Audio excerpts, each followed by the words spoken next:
Hi everyone, I'm Meteorologist Rusty McCranie, and welcome to Weather Express. Your weather in 5 minutes. Start the clock.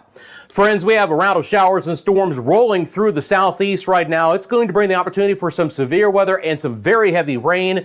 And then there's going to be an impactful severe weather setup for the central and the eastern portions of the country later next week. We'll get into what's happening in the southeast right now. Area of low pressure developing off of the northern side of the Gulf of Mexico, bringing some healthy rain and storms. I mean, for this time of the year, that's a pretty good lightning count right now. Shows you the instability in play coming off of the northeast Gulf of Mexico.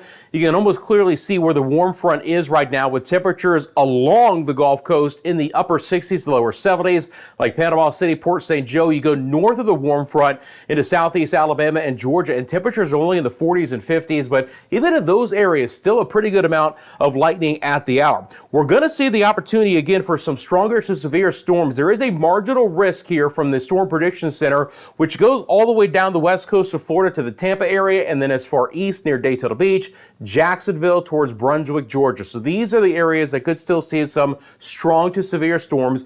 Biggest threats would be some winds of 60 miles an hour, but we're also going to have the opportunity for some very heavy rainfall. This is a meso-scale discussion from the Storm Prediction Center to talk about some areas that could get up to 4 inches of rain. But again, it's coming in a fast amount of time. One of those areas is going to be Tallahassee, Florida, currently under a flash flood warning. Again, some areas 2 to 4 inches of rain, but it's coming down in a hurry. So please be very mindful of that. Again, strong to severe storms will race across this area the remainder of the day. Now in the northeast, it's been a beautiful day. We're seeing just a little bit of lake effect snow coming back into some of those areas that we would expect here in upstate New York. But otherwise, things have been relatively comfortable. Just a few snow showers for portions of New England. Back out to the southern plains behind our storm system, where some storms linger into southern sides of Arkansas. It's very mild here for early March with temperatures in the 50s and 60s. And you want to talk about some mild air.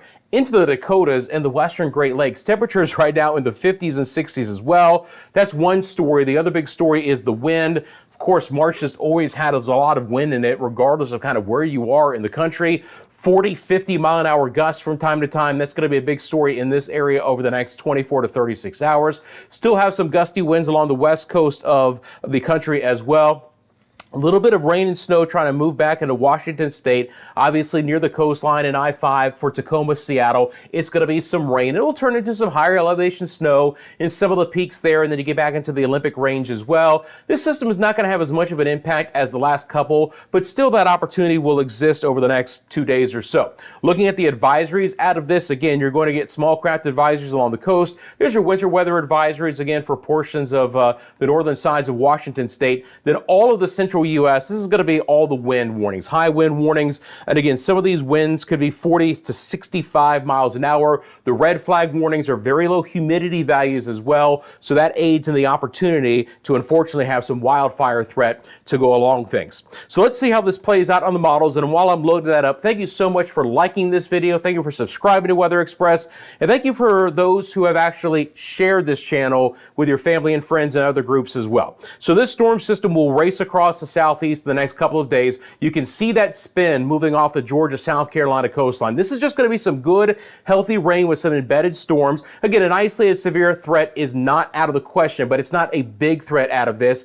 And then behind that, things will be a little bit quieter for the next couple of days. The central United States is going to be quiet as well. We'll have a brisk moving system in Alberta, Clipper kind of race across the Great Lakes. You can see that, but maybe the UP of Michigan gets some snow, but that's about it. And then besides this system, which kind of wanes a little bit, another developing area of low pressure much farther south is going to slam into south sides of California, and that will be an impactful storm in the coming days that I'll highlight. That could be some very heavy coastal rain that'll turn into a lot of snow for portions of the Sierra Nevadas. Now back out to the broad perspective here. Again, tomorrow, the storms move away, isolated threat, nothing the day after that. But I want to talk about in the coming days, the Storm Prediction Center has already hoisted up a higher risk of severe storms for the central portions of the United States from the upper Midwest all the way back down towards Arklatex, and then the day after that it shifts it east to include portions of the southeast. So there is a very potent storm system coming to the central or the eastern sides of the United States in the next few days that I'm going to be closely monitoring. But again, all modes of severe weather is possible with that one. Temperatures will be very mild. The south winds coming up, slamming into that colder air in the Intermountain West.